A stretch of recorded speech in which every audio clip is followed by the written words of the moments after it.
What's up, everybody? Tom Pelissero here in Charlotte, Bank of America Stadium, shortly after the Minnesota Vikings win a game over the Carolina Panthers, the final 24-21. A wide left hook in the final seconds by Linda Mari clinches the win for the Vikings, who came into this game with a lot of issues, had plenty of things go wrong. Cam Newton's final numbers, you look at his passing line, 22 of 35, 3 touchdowns, no interceptions, a 117.6 rating. You probably would look at that and assume that the Vikings lost this game, and they did have issues in the secondary, but the timely turnovers forced by the defense, they did get some sort of a stop, maybe benefited by a questionable holding call, obviously benefited by a missed field goal late, but they did enough, at least in the early going when the offense had had a couple of failures. Harvin fumbling in the red zone, the missed field goal early on. Both times the Vikings defense comes back, forces a turnover, sets up a short field touchdown drive. That's what they need from the defense. But really, a big story in this game has to be the development of the Vikings offense, and in particular Christian Ponder. Obviously,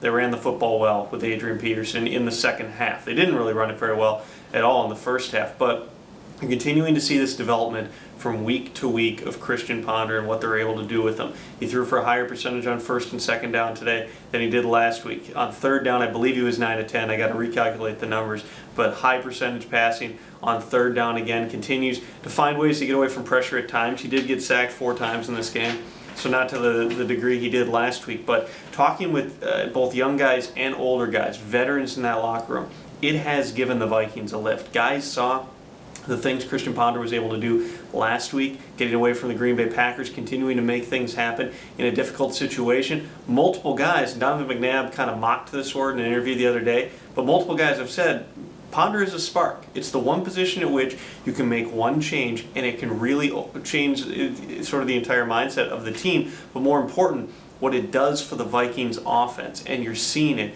over and over again. When they want to get Ponder on the perimeter, he's moving better than Donovan McNabb ever did. He was taking the checkdowns and screen passes when they were there today because there weren't a whole lot of opportunities to make things happen over the top. He didn't do anything particularly spectacular today. I don't know that he completed any passes as great as the third down or the touchdown late to Michael Jenkins against Charles Woodson in that Green Bay game. But again, you look at his passing line, 18 to 28, higher completion percentage, 236 yards, a touchdown, a 102.7 rating.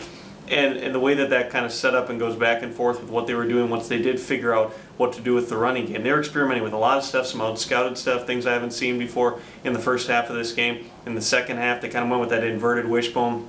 They basically ran inside zone all day and just went right into the teeth of the Panthers' defense.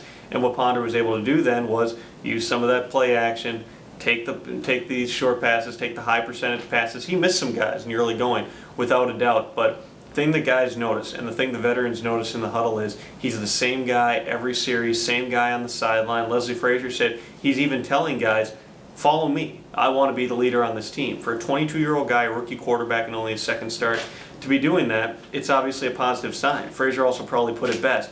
As much as Donovan McNabb made some waves with really repeating things he's been saying all along, but again saying this weekend that he feels he should be the starting quarterback, he disagreed with the move to bench him. As Leslie Frazier said, we're running the same offense. We're calling the same plays. Ponder deserves a lot of credit, and he absolutely does. This was an ugly game. This was an ugly game over another young team, another rebuilding team with a rookie quarterback that has a lot of things to learn about themselves. But when you consider that the Vikings came into this game with Asher Allen shadowing Steve Smith all over the field because he's the best option in the secondary. They're playing with a backup at right guard. They're playing with Percy Harvin very nicked up and fighting through a lot of stuff. And it was a gritty effort from Percy Harvin. But E.J. Henderson continuing to have a limited role because of his knee. Their nose tackles, again, were getting flattened today. But they found a way to win. I don't buy into the whole some quarterbacks know how to win thing, even though obviously leadership and those skills are huge. But this wasn't a Tim Tebow-esque win. This wasn't Ponder being terrible for 3.5 quarters and then pulling something out at the end. This was a very solid effort by a young quarterback in his second NFL start. Really interested to see now coming back from the bye, getting another shot at the Green Bay Packers and a bunch of challenging games over the second half of this season. It's a big difference between going into the bye with another loss and at 1-7 versus going in at 2-6, coming off a win, one that was a little bit fun for guys. It was louder in that locker room than it's been at any point this year, bar none. Louder than the Arizona game.